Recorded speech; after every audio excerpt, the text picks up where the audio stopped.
consultation with budget prior to its presentation. Many of the stakeholders, including those of labor and the private sector, have since its presentation applauded the government and the Minister of Finance on the 2014 budget.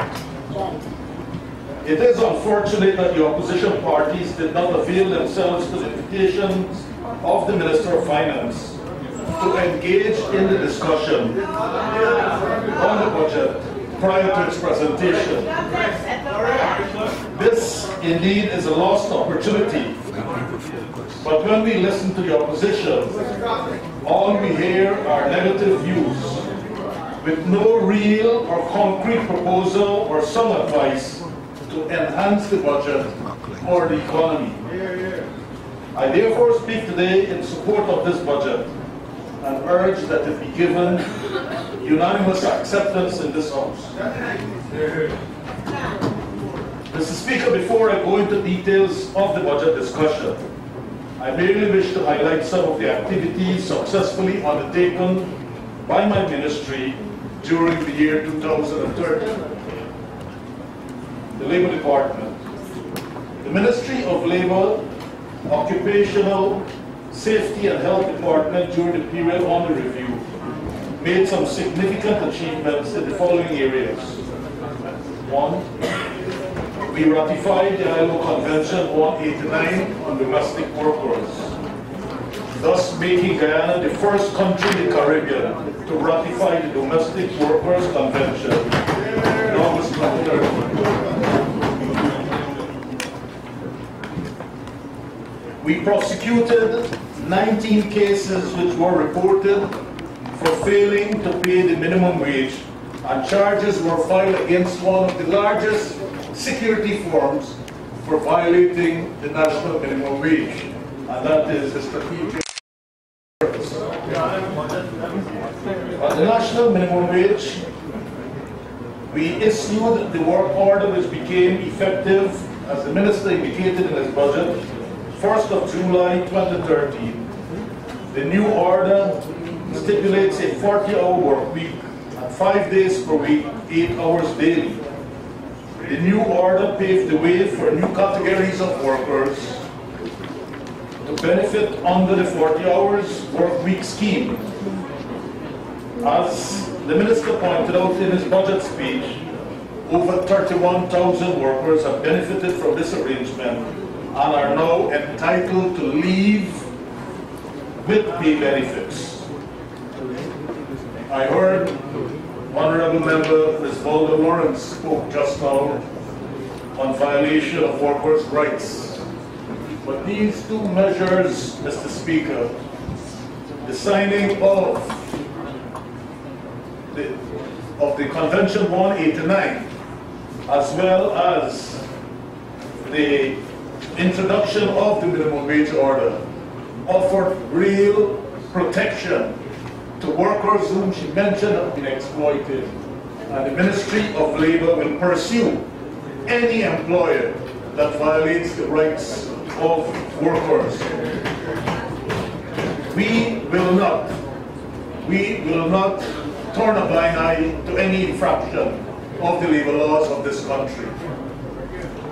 Mr. Speaker, that's the reason why during the year in introducing these measures, we have appointed 6 new labour officers to complement our lot. And we are targeting to employ additional officers, target a senior personnel, very experienced in the field of industrial relations, to work as a consultant in the ministry shortly. Mr. Speaker, in the area of occupational health and safety, we are working with the Ministry of Education in the process of streamlining occupational safety and health in the school curriculum, and that process has begun. We also translated key labor laws into Chinese, given the number of Chinese employers operating and employees in Guyana. And earlier, in 2012, we translated those same laws into Portuguese as well.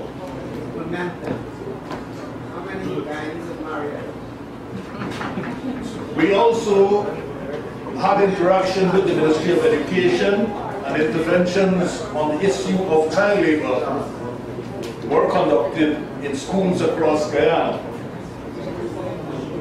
The HIV and AIDS regulations have been gazetted and tabled in this House, with mining, manufacturing, noise and chemical regulations completed, and we hope to have them vetted by the Attorney General Chambers before they go through the same process. In the area of the Board of Industrial Training, Speaker, the total number of persons trained in 2013 was 2,304, with the apprenticeship program having 95 youths who commenced training at Port Morant, 68 of whom were GAISUCO Training Center at Port Morant, 10 at Barama, GPL 17, and this lot represented the largest block of apprentices under the BIT scheme for a number of years. The National Training Project for Youth Empowerment completed training for 1,537 persons, certified in the area of engineering, electrical work, construction, health services, information, technology and clerical work, and home economics.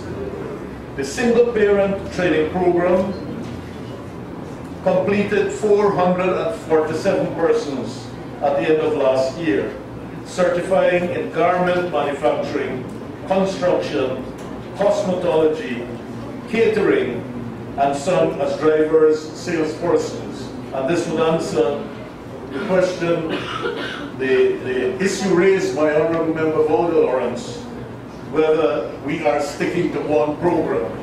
In the past, it was mainly cosmetology and maybe garment. We have moved into construction and the other areas.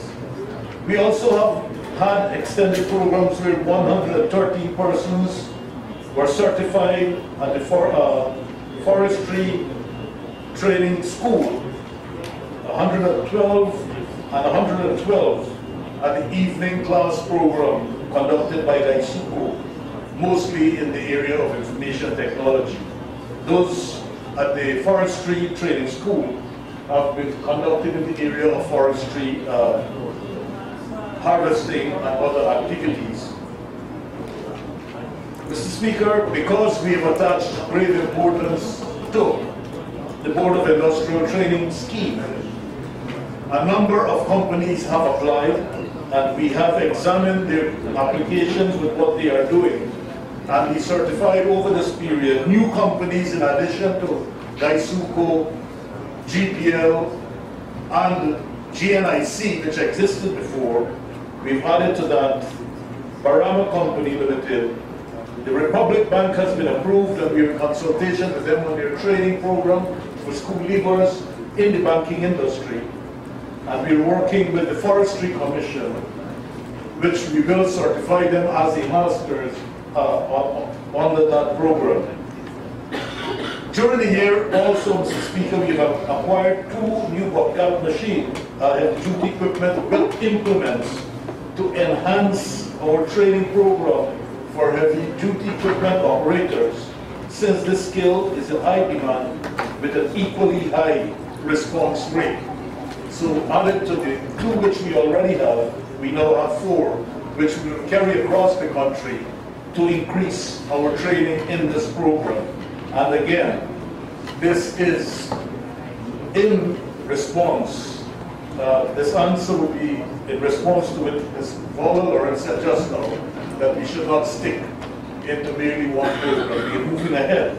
In addition to that, Mr. Speaker,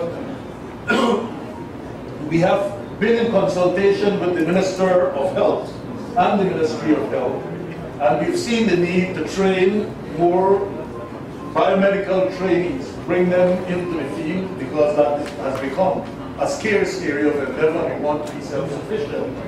Hitherto, that program, those aspects of the work was done by Cubans, and we're hoping to commence training of about 15 persons in that area very shortly. We've also, over the year, Mr. Speaker, continued the school retention ILO tackle project on the highway, where we targeted 360 children, representing the entire population of Dora Secondary, Kurukuru Primary, and Nursery class on the Linden-Soesdijk Highway.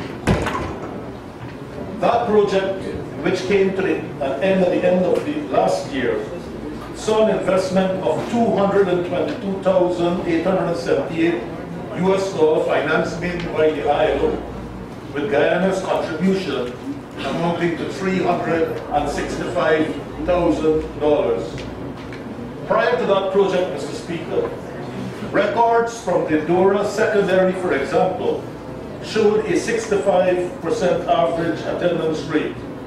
Kurukuru Primary, a 77% attendance rate, with 56% at the nursery level.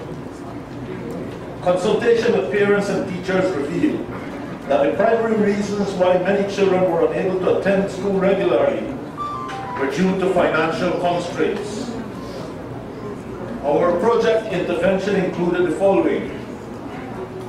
We had teachers and school administrators training program, numeracy and literacy program, a nutrition support and transportation program, parenting workshop, and psychological support.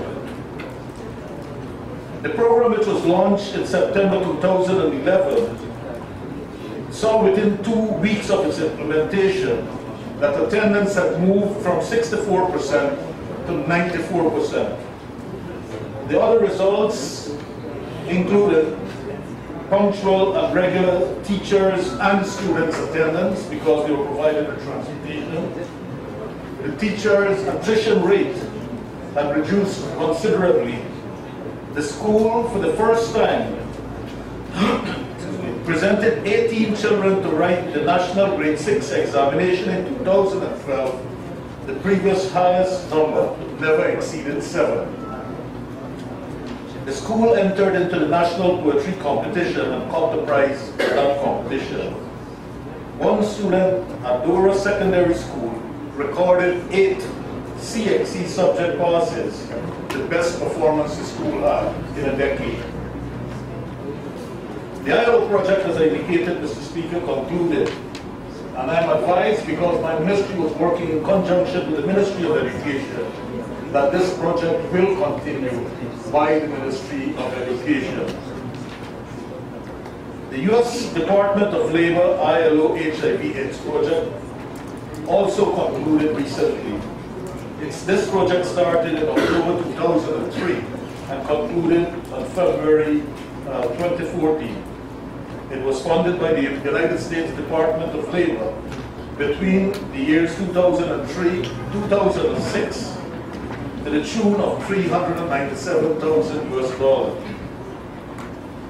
And between the period 2006-2012, PEPFAR funded the program to the tune of nearly $1 million. The government of Guyana's contribution was merely in the form of releasing workers and participants within the government sector to cooperate and to work with the project. The project had a national coordinator and was effectively and independently supervised by a tripartite body consisting of the Ministry of Labor, the Guyana Trades Union Congress and FITO, as well as the KG representatives. The program saw many benefits, Mr. Speaker. Top of the list was the working of the HIV/AIDS regulations, which was drafted and which we had gazetted and tabled in the House recently, as I mentioned earlier. They had the National HIV/AIDS policy developed, They've had partnership formed with 33 companies in various sectors, and they had about 30,000 employees trained during that period to raise the education and awareness about HIV/AIDS at the workplace, particularly in the security, mining, manufacturing, media, banking, and agricultural companies. They've also mounted successive education and awareness campaigns throughout this country and hosted numerous training for employees and employers in counseling and educating persons and for the focal points at the workplaces. The tripartite grouping, Mr. Speaker, with the end of that program, will continue its work with the national tripartite body to oversee and monitor HIV/AIDS regulations and other issues at the workplaces. The Central Recruitment and Manpower Agency, during the period 2013, Mr. Speaker, registered a number of 3,099 applicants, and as a result of those registrations, we're able to place 2,596 of them at workplaces in the areas of supervisory work, clerical, typists, customer service reps, receptionists, and in craft-related areas, welders, drivers, fitter machinists, mechanics, machine operators, skilled and semi-skilled workers, factory workers, cleaners, sales clerks, and laborers, as well as security officers, were also added to that list. 2014, Mr. Speaker, will see the program being further decentralized, with the recruitment and placement officers appointed and placed in every region of this country and having an integrated network system. Staff members have been trained, and we are in the process of installing a new software system and equipment to modernize the service of the Central Recruitment and Manpower Agency so that persons can use the service from any region as long as they have the internet service. With respect to the cooperative department, Mr. Speaker, in the year 2013, there were 80 expressions of interest from groups desiring to form, to become and to form the friendly societies, rules of which were submitted to the department and vetted. And meetings were held with those steering committees of each of the group, with consideration and approval given to most of them.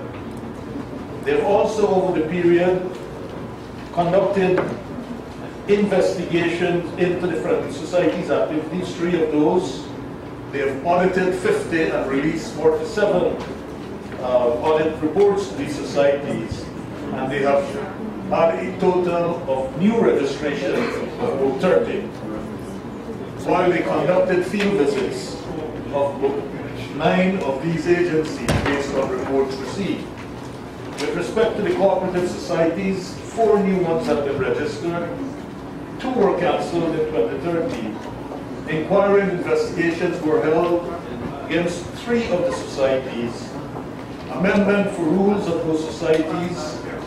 We had 1 investigation done and the amendment took place, with 42 audits taking place. All the audit reports have been released to these bodies, and we've had, based on reports and requests by the cooperative societies, 61 field audits concluded. Mr. Speaker, yesterday, Honorable Member Ms. Kisu made reference to co-ops, to quote me and to highlight some of the importance and to point out that they must be concerned with the advertisement that some 212 co-ops have been slated for cancellation. We have already been received of a letter of concern and expression of willingness to work with the ministry, but from the leader of the opposition's office under the signature of Joseph Warman. I've had a meeting with Dr. Rupert Rupert on the concern expressed by one society, and I've had discussion with Mr. Honorable Member Clement Rohi, in his capacity as General Secretary of the PDP, over concerns expressed by another set of cooperatives, and to indicate that in all these areas, we will be examining the list and to ensure that every society that wishes to continue and show that willingness to continue, we'll give them that opportunity. But we want to ensure that we start and that all the issues pertaining to good governance would be observed. Many of the societies, however, Mr. Speaker, will not have an impact on cooperatives, since many are defunct for over 10 years, a decade, and we're really cleaning the records of these. As I indicated, not a single society or member's asset with this exercise. Our willingness to continue to work with every single organization and body that's willing to come forward and to encourage compliance with the law and good governance, as well as to assist in good management practice, we will work with them. The 2014 allocation under the budget, Mr. Speaker, would see $383 million, $159, sorry, expended or being voted in the budget for labor administration, which will cover employment costs estimated at about $97 million, with other costs to the tune of about $286 million. We also have budgeted under this program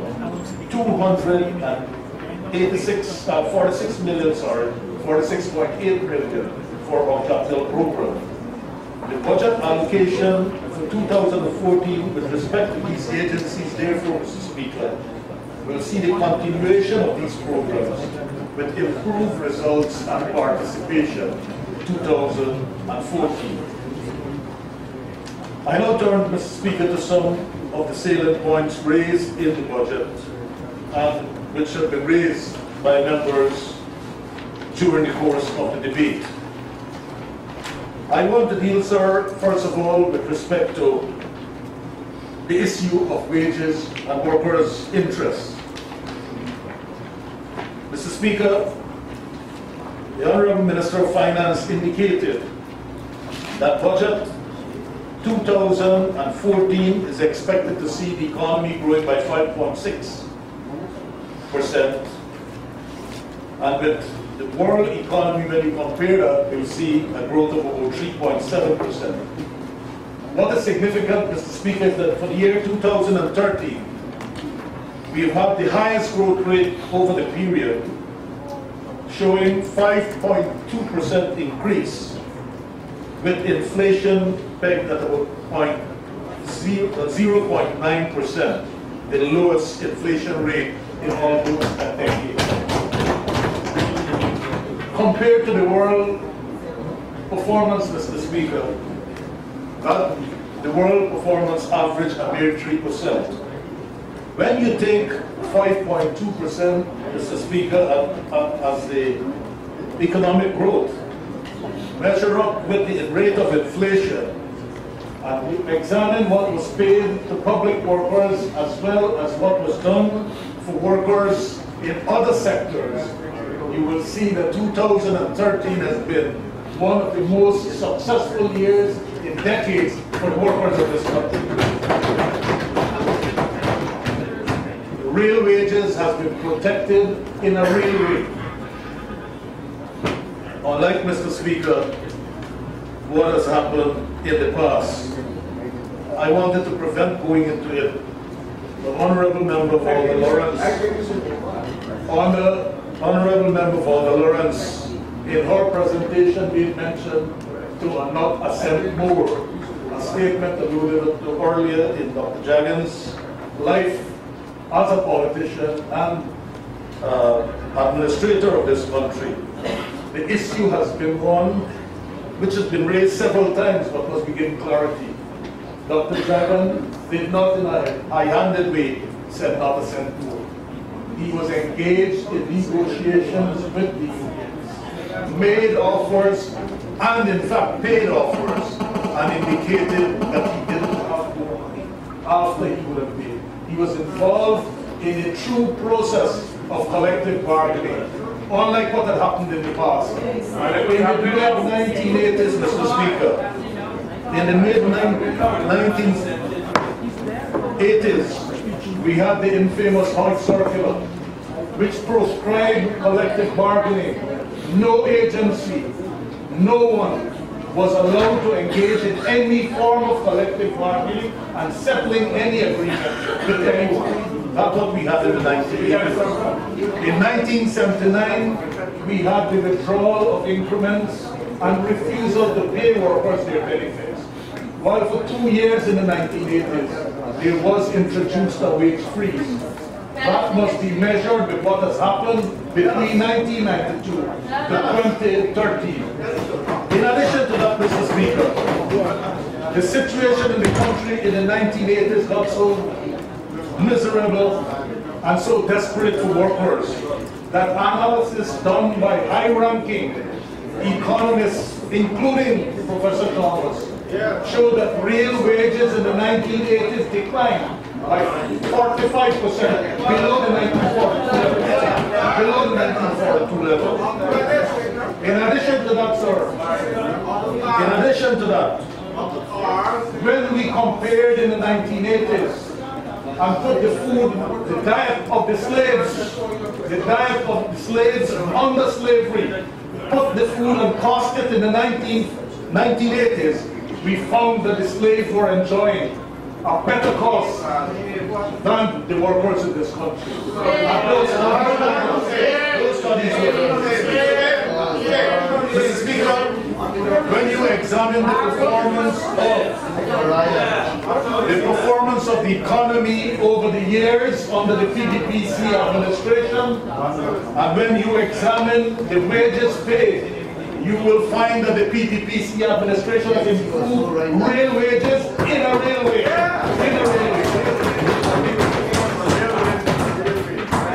In addition to that, Mr. Speaker, throughout the period,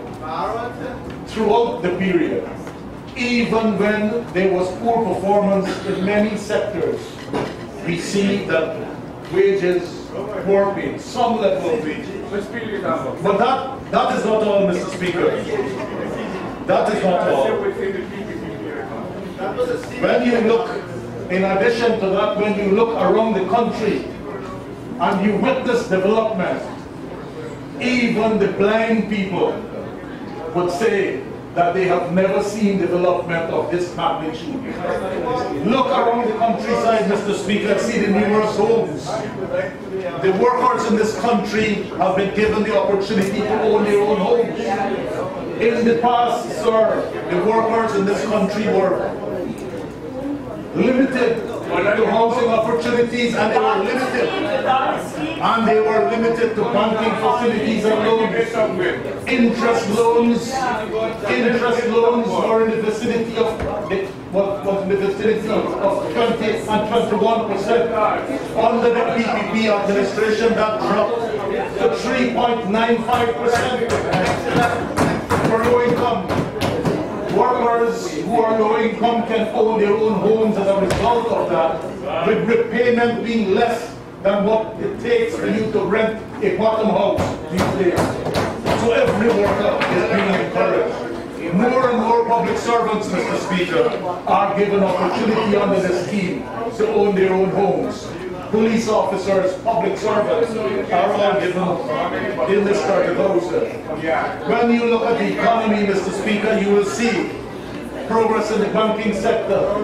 With over a decade of progress in the banking sector, profits increasing, asset base increasing with every passing year.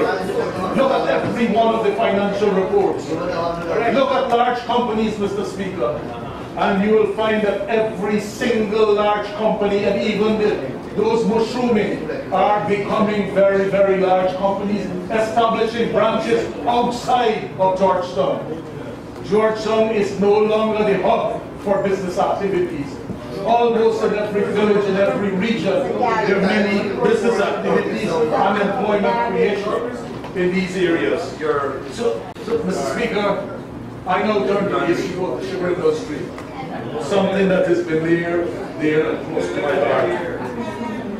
I know a number of persons and a number of our brothers and comrades, honorable members in this House, have expressed genuine concerns, but some have expressed concerns to the extent that they want to damage the industry.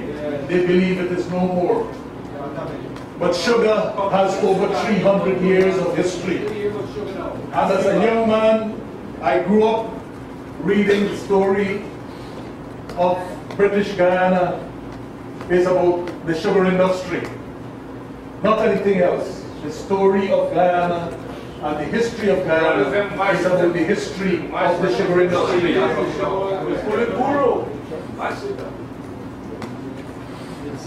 Over the colonial period, sir, the sugar industry had huge sums of money extracted as a result of sweat and tears of workers and workers moved away to Great Britain.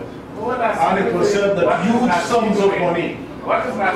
sums of money expended during that period by Great Britain were extracted from colonial countries which were sugar-based. Following nationalization, sugar continued. Many of the estates were manned by local managers. Workers continued to work, and this country benefited tremendously in terms of development from the sugar industry. The profits from the sugar industry was plowed into many activities, many national activities, sir. And one recall clearly in the 1970s, when sugar price soared in 1974 in particular, the millions of dollars which were extracted from a sugar levy which was introduced in 1974 was extracted and used for national development purposes. In fact, it was misused. It was misused. The levy was used, sir, for all sorts of experiments. They went into other crops division. They went into spendings at the National Service. We knew how much money from the sugar industry was expended in National Service, especially at Kindia, sir. Especially at Kindia. Irrefutable record. The records are there, sir, if you examine it. Those were used from the sugar industry. What the sugar industry has given to this country, no one can ever repay. No one can ever compensate that industry for what they have extracted and what it has done. Today, the industry, like many times in its history, has bad patches. The sugar industry, if you look at the records, you will see declining periods as well as a period of growth. And those who continue to do commentary, like a certain former member of Parliament, sir, I've seen several pieces of commentary from one, Mr. Vera, which has been used only to embarrass the opposition on the activity of the sugar industry and the proposals. But you know, there's a saying, sir, the more you write is the more you expose your ignorance. And Mr. Vera, coming out with some of the writings on the industry, didn't have the belly, sir, to continue in sugar when faced with hardship. He closed down his industry, he closed down his estate, put workers on the bread line, and never continued, sir. Never continued. Today he wants to lecture the government on the sugar industry. He wants to lecture the government on the sugar industry. Mr. Vera is in no position to lecture the industry in any way as to improvement. He had a failed record. He's a failure. in terms of the sugar industry. Others who have tried, sir, others who have tried. Gao, my relationship, you see where we are, I see where you are, we will remain there. Sorry.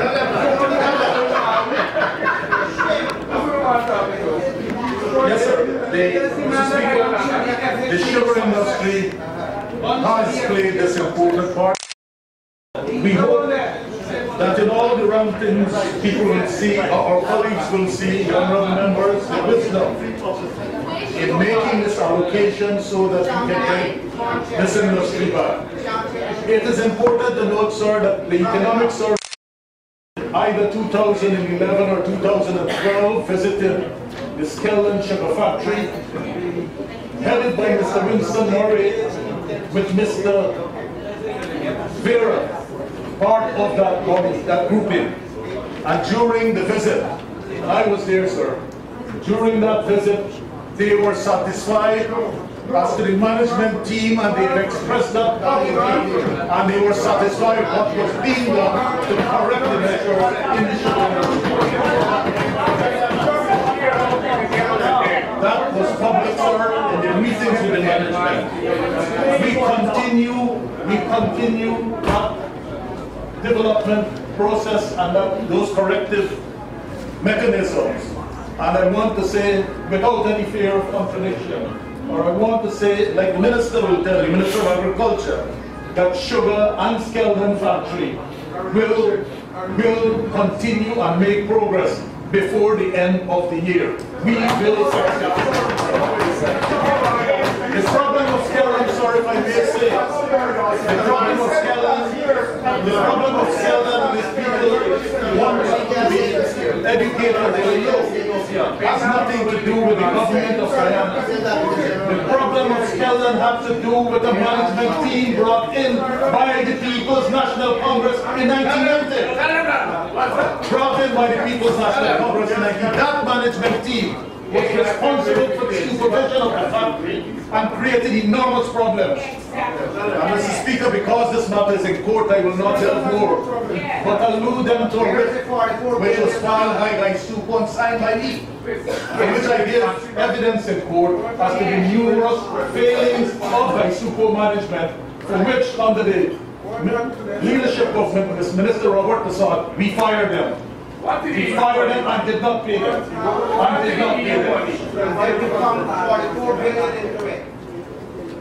So, Mr. Speaker, Booker Tate can be seen as a major factor, the supervisory personnel in the Skeldon factory's operation, and not the Chinese.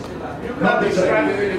They were really performing work based on the engineers.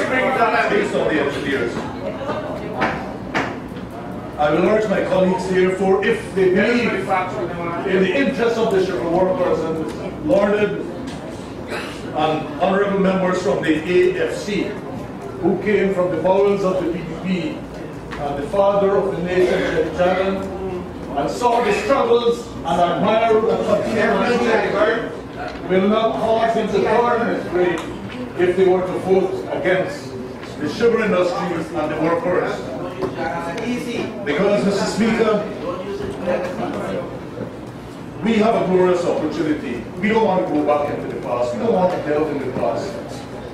The honorable members of this House, I'm sure, and they have demonstrated in one certain way, they have the interests of Guyana at heart, all of us. But we have different way of thinking, and we have different methods of solving issues. Unfortunately, sir, over the past 3 years, while an opportunity was presented to the combined opposition by the voters and placed them in a majority position in this parliament, one would have thought that using that opportunity, they will show this nation that they are an opposition, a government in waiting, that they will do things in an objective way, that they will promote national development, not sabotage the economy, that they will promote national development, they will enhance the government's programs and work side by side with the government. Instead, what did we find, sir, for 2.5 years? And I'm appealing to my brothers and sisters, the honorable ladies and gentlemen of this house, to work together so that we can build this country. We can no longer be decisive. As politicians, we have to work together. I'm merely in service for, whether you call it a political solution, whether you call it for some form of compromises, sir. We have to show that we really mean it and that we are sincere. You cannot want to extract it through coercive mechanism. You can't want to tell us you want to work together and sabotage national development. So let us be realistic, sir. Let us be realistic and put the nation's interest first. Let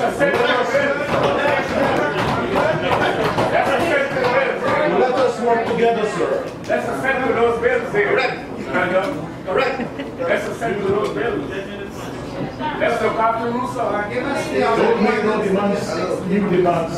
Work. The President, sir, I am advised and I'm told, and I heard from him and the Honorable Minister of Finance, just stated publicly, that he gave a commitment to become the leader of the opposition and other members in a discourse on the anti-money laundering bill. And he said to him, look, I know you have some demands. We want the bill to be passed. If some of those demands are acceptable when we pass this, let's pass this bill unconditionally. And I will give my attention to those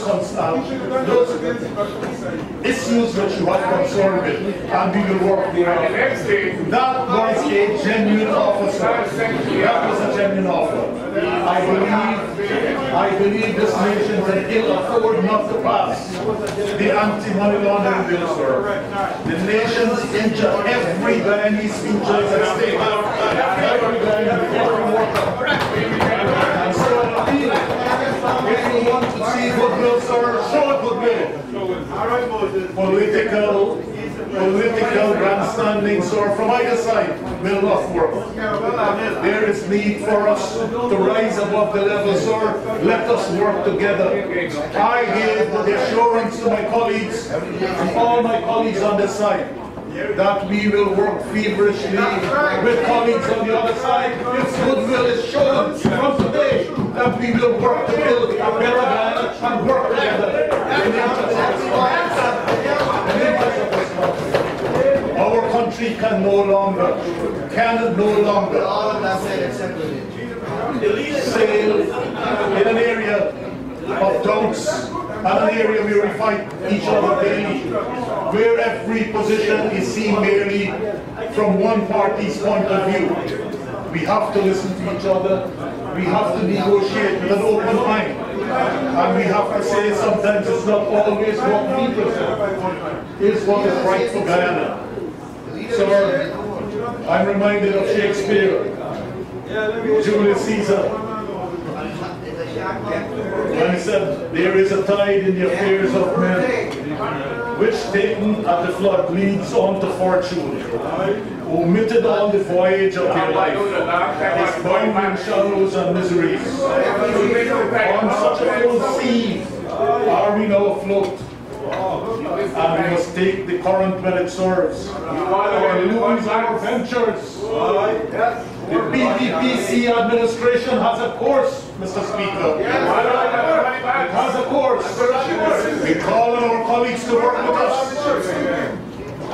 No one should dominate either side. Shedi Jagan struggled since the 1970s. Talked about critical support. Shedi Jagan gave support for the nationalization unconditionally of the bauxite industry when it was needed, sir. And promises which were given to him were never fulfilled. Who from the PPP was named a member of the board which was promised, sir? This is history. Shedi Jagan gave critical support to the National Congress. Put that aside. Put that in the pages of history books, Lord. We want to turn anew We want to work for a better Guyana. We are committed to work towards a better Guyana. We want goodwill to be shown on all sides, Mr. Speaker. On this note, sir, I call on the honourable men and women of that side to let us work together. Let's true confrontation. Another election will not solve this. Will not solve the problems of this country. It will solve this issue of majority over that side and minority here. Because as you cut the budget, you will cut your votes and you will cut your seats.